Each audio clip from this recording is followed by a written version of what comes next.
안녕하세요. 미미의 꿈꾸는 다락방 책 읽어주는 미미입니다. 안내 일기 그 네 번째 이야기 숨막히는 순간들 1942년 9월 29일 화요일 키티, 이 은신처에서 우리가 어떻게 목욕하는지 궁금하지 않니? 한번 상상해보렴. 여기는 목욕탕이 없어서 큰 대야에 사무실에서 나오는 더운 물을 받아 우리 7사람이 차례로 목욕을 한단다. 내가 사무실이라고 하는 것은 언제나 2층을 말하는 거야. 우리는 각자 성격이 다르기 때문에 저마다 마음에 드는 장소를 골라 목욕을 하고 있어. 패턴은 문이 유리로 되어서 안이 다 들여다 보이는데도 언제나 부엌을 사용해. 그러면서 우리 한 사람 한 사람에게 30분 정도 부엌을 지나지 말아 달라고 부탁을 하지. 판단 아저씨는 4층 자기 방에서 하셔. 더운 물을 옮기는 것이 좀 힘들긴 하지만 아무도 방해하는 사람이 없으니까 그곳이 가장 좋다고 생각하신 거야. 아주머니는 요즘 통 목욕을 하지 않으셔. 어디가 가장 좋은 장소인지 고르시는 중이거든. 아빠는 2층 전용 사무실에서 하시고 엄마는 부엌의 방화문 뒤에서 하셔. 언니와 내가 선택한 곳은 2층 사무실이야. 그곳은 토요일 오후면 커튼이 쳐져 있기 때문에 두 사람 모두 어두컴컴한 가운데 목욕을 하지. 그런데 나는 그곳이 싫어져서 좀 더 좋은 장소를 찾기로 했어. 마침 페터가 사무실에 딸린 화장실이 어떠냐고 했어. 그곳은 앉을 수도 있고 불을 켤 수도 있어. 그리고 문을 잠글 수 있어서 다른 사람이 들여다볼 염려도 없고 또 쓰고 난 물을 바로 버릴 수 있어. 지난 일요일에 처음으로 이 훌륭한 목욕탕을 써보았는데 이곳이야말로 목욕하기에 제일 좋은 곳이라고 생각해. 지난주 2층에 배관 공사하는 사람이 와서 화장실의 배수관과 수도관을 복도로 옮겨 달았어. 겨울에 수도관이 얼어서 터지는 것을 막기 위해서야. 이 공사 덕분에 우리는 한동안 너무나 불편했어. 하루 종일 물을 쓸 수도 없었고 화장실에도 갈 수가 없었어. 이런 곤란한 일들을 어떻게 이겨냈는지 궁금하지? 이런 이야기를 하는 것은 점잖지 못한 일이긴 하지만 난 아무래도 얌전한 여자아이는 못 되니까 이야기해줄게. 나와 아빠는 유리 항아리 변기를 사용해야 했어. 하지만 이것보다 더욱 괴로웠던 건 하루 종일 말을 할 수 없다는 거야. 나 같은 수다쟁이에게 얼마나 힘든 일이었겠니. 사흘 동안이나 계속해서 가만히 앉아있기만 했더니 나중엔 엉덩이가 뻣뻣하게 굳어져서 아팠어. 하지만 걱정하지 마. 자기 전에 근육펴기 운동을 해서 지금은 조금 나아졌거든. 1942년 10월 9일 금요일. 키티, 오늘은 슬프고 우울한 소식뿐이야. 수많은 유대인들이 10명씩 20명씩 무더기로 묶여 끌려가고 있어. 나치의 게슈타포는 티끌만큼 또 인정이 없어. 유대인들을 잡아 짐승을 실어 나르는 트럭에 마구 태워 네덜란드 최대의 유대인 수용소 베스테르부르크로 보내고 있지 뭐야. 베스테르부르크 이름만 들어도 소름이 끼치는 곳이야. 씻는 곳이라곤 하나밖에 없고 화장실도 갖추어지지 않은 곳이라고 해. 남녀노소 할 것 없이 한 방에 집단 수용을 한대. 그래서 나이 어린 여자아이들까지도 수치스러운 일을 많이 당한다고 해. 예를 들면 임신 같은? 그곳에서 달아날 수는 없어.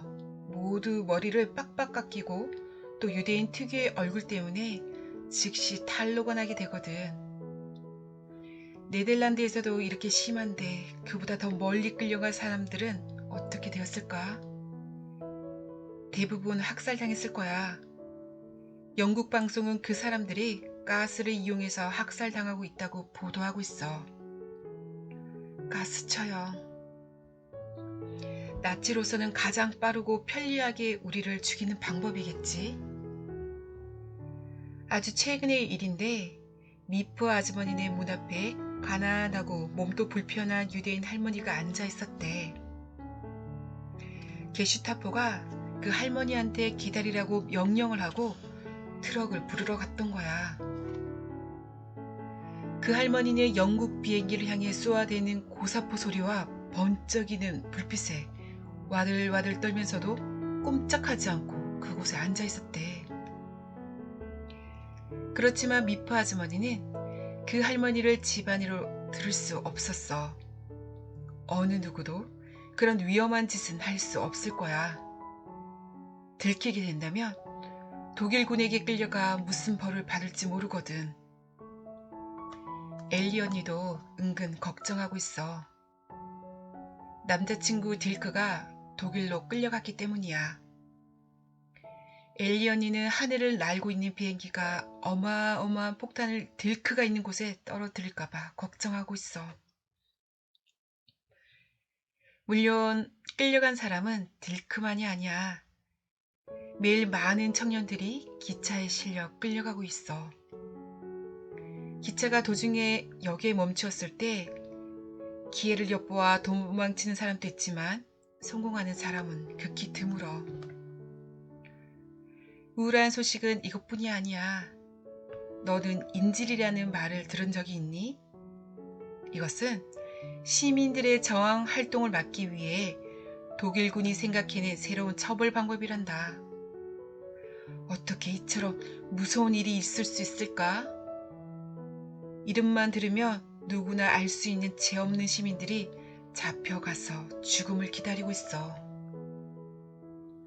만약 저항 행위를 한 범인을 찾아내지 못하면 게슈타포는 대여섯 명의 인질을 한꺼번에 총살해버려. 그 사람들의 사망 소식이 가끔 신문에 실리지만 독일군은 모두 다 사고라고 보도하고 있어. 독일 사람들이란 참 영리한 민족이야. 나도 한때는 독일 국민의 한 사람이었다고 생각하니 수치스러워서 견딜 수가 없어. 히틀러는 우리들에게서 국적을 빼앗아 갔어. 이제 독일인과 유대인은 절대로 함께 살 수 없을 것 같아. 키티, 어젯밤 난 언니와 같은 침대에서 잤어. 침대가 좁아서 답답하긴 했지만 무척 재밌었단다. 언니는 내 일기를 읽어보고 싶어 했어.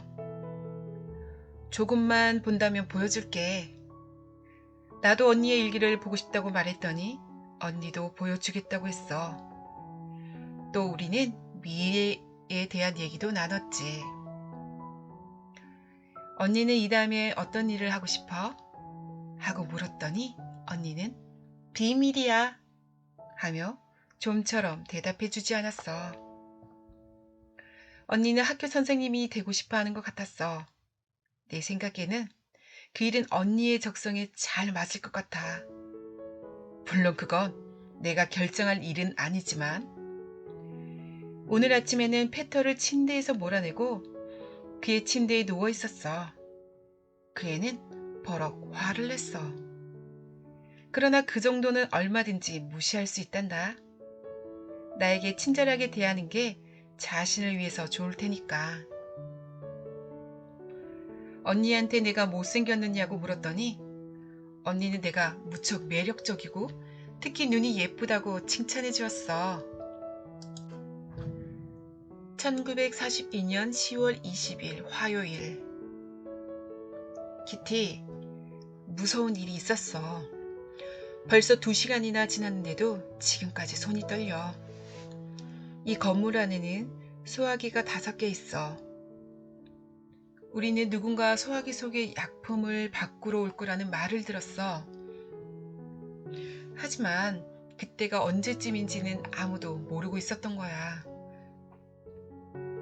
그런데 갑자기 책장으로 가려져 있는 입구 저쪽에서 쇠방치 소리가 들려왔어. 나는 누군가 왔구나 싶어 마침 함께 식사를 하고 있던 엘리 언니에게 아래층으로 내려가지 말라고 주의를 줬지. 그리고 아빠와 나는 문 옆에 서서 바깥에서 나는 소리에 귀를 기울이며 그 사람이 언제 돌아가나 살피고 있었어. 그 사람은 15분 정도 작업을 하고 나서 새방치와 도구를 책장 위에 두고 문을 놓고 했어. 우리는 모두 새파랗게 질려버렸어. 아마 그 사람이 우리도 모르게 무슨 소리를 듣고 책장 뒤에 무엇인가가 있는 것이 아닐까 해서 조사해 보려는 것 같았어. 얼마 동안 문을 밀고 당기고 흔드는 소리가 계속되었지. 전혀 알지도 못하는 사람에게 우리의 훌륭한 은신처가 발각될지도 모른다고 생각하니 순간 정신이 아찔했어. 드디어 마지막 순간이 왔다고 생각했을 때 거짓말처럼 코프하이스 씨의 목소리가 들려왔어. 문 좀 여세요. 접니다. 우리는 재빨리 문을 열었어. 이곳을 알고 있는 사람이라면 손쉽게 열 수 있는 책장고리가 제대로 열리지 않아서 작업을 하는 사람이 왔을 때 미리 알려주지 못했던 거야. 그 사람이 작업을 끝내고 아래층으로 내려갔기 때문에 코프하이스 씨는 재빨리 엘리 언니를 부르러 왔는데 고리가 고장나 소란을 피우게 된 거래. 모두를 놀라서 한동안 아무 말도 하지 못했지. 나는 누군가가 밖에서 노크하고 잡아당기고 할 때 게슈타포들이 당장이라도 문을 팍 차고 뛰어들어 내 목을 조를 것만 같았어. 휴, 이제는 다행히 아무 일도 없어. 저녁 식사는 아주 맛있었는데 도중에 두꺼비 집의 퓨즈가 끊어져서 갑자기 방 안이 온통 캄캄해졌어. 퓨즈는 집에 있었지만 두꺼비 집이 어두운 창고 뒤에 있어서 찾기가 쉽지 않았어. 하지만 남자들이 모두 나서서 애쓴 덕분에 10분 뒤에는 촛불을 끌 수 있었어. 1942년 11월 7일 토요일. 키티, 엄마가 퍽 초조하신 모양이야. 아무래도 이건 나에게 기분 나쁜 일이 일어날 징조야. 아빠 엄마가 언니는 나무라지 않고 무엇이든 전부 내 탓으로 돌리는 것은 도대체 무엇 때문일까? 어제 저녁 때였어.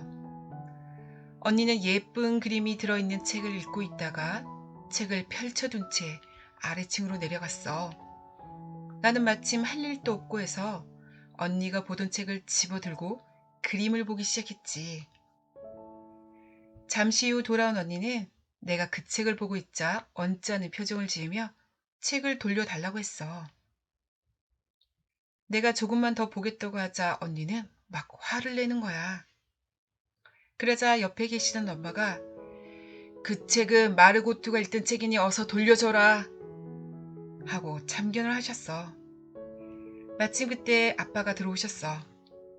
아빠는 어떻게 된 일인지 묻지도 않고 언니의 화난 얼굴을 보더니 만일 마르고트가 내 책을 빼앗았다면 너는 분명히 더 크게 화를 냈을 거야 하며 나를 야단치시지 뭐야. 나는 책을 던져놓고 즉시 방을 나와버렸어.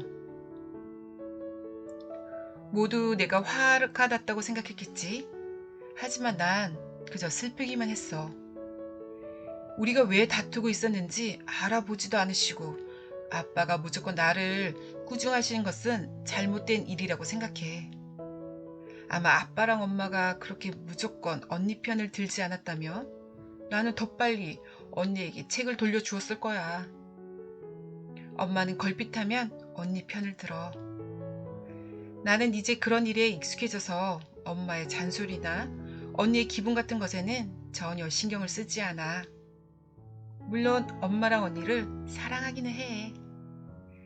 그러나 그건 두 사람이 나의 엄마 언니이기 때문이야. 그러나 아빠의 경우는 달라. 아빠가 언니를 칭찬하거나 안아주기라도 하면 내 가슴 속에서는 나도 알 수 없는 이상한 슬픔 같은 것이 솟구쳐 올라와. 그건 내가 아빠를 아주 사랑하기 때문일 거야. 아빠는 내가 존경하는 유일한 사람이거든. 나는 이 세상에서 아빠 이외에 누구도 사랑하지 않아. 그런데 아빠는 언니와 나를 차별하고 있다는 사실을 모르시는 것 같아. 사실 언니가 세상에서 제일 예쁘고 귀엽고 상냥한 소녀인지는 모르지만 나에게도 좀 더 소중한 사람으로 대접을 받을 권리는 있다고 생각해. 나는 언제나 우리 집에서 가장 못난 바보 취급을 받아왔어. 무슨 일을 하든지 처음부터 꾸중만 들어왔어. 무조건 언니 편을 들은 것을 이제 더 이상 참을 수가 없어. 그렇다고 언니를 질투하는 건 아니야. 지금까지 난 언니를 질투해 본 적은 별로 없어. 언니가 예쁘고 귀엽다고 해서 부러워한 적도 없어. 내가 간절히 바라는 것은 아빠의 진정한 사랑이야. 단지 아빠의 딸로서만이 아니라 안내라는 한 사람으로서 사랑받고 싶은 거야. 내가 이토록 아빠를 사랑하는 것은 아빠를 통해서 조금이나마 가족에 대한 사랑을 느낄 수 있기 때문이야. 하지만 아빠는 내가 때때로 엄마에 대한 불만을 모조리 털어놓고 싶다는 것을 몰라주셔.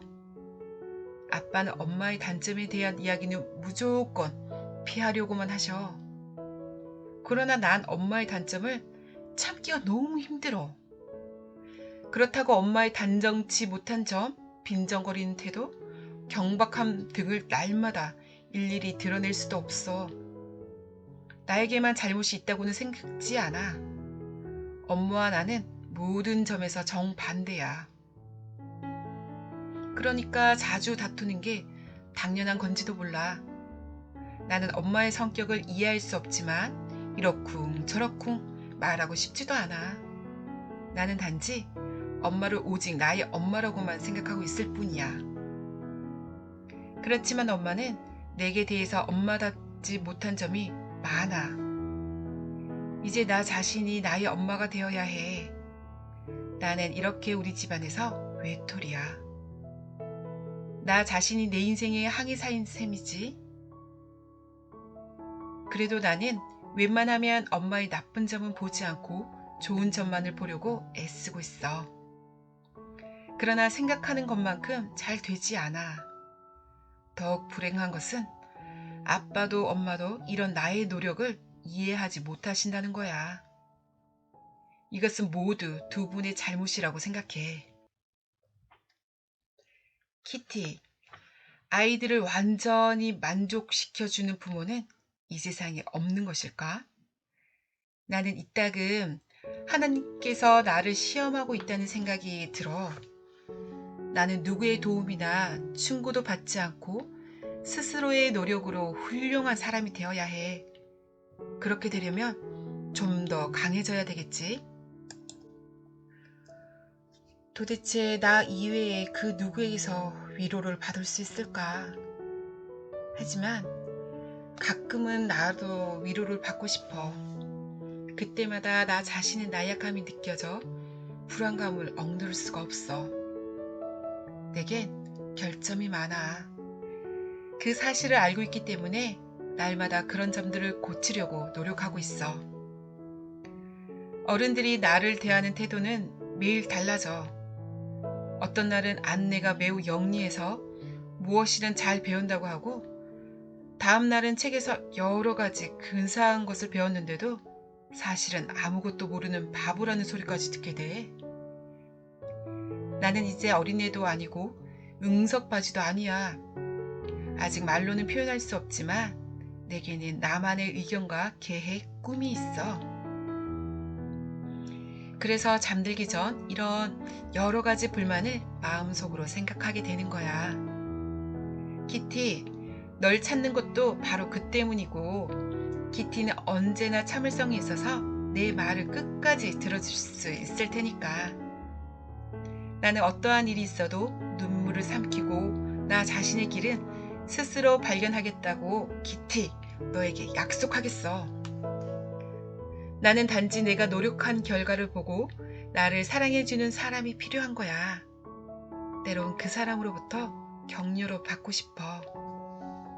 키티, 이런 나를 흉보지는 않겠지? 때로는 나도 가슴에 묻어둔 감정을 폭발하고 싶을 때가 있다는 것을 이해해줘.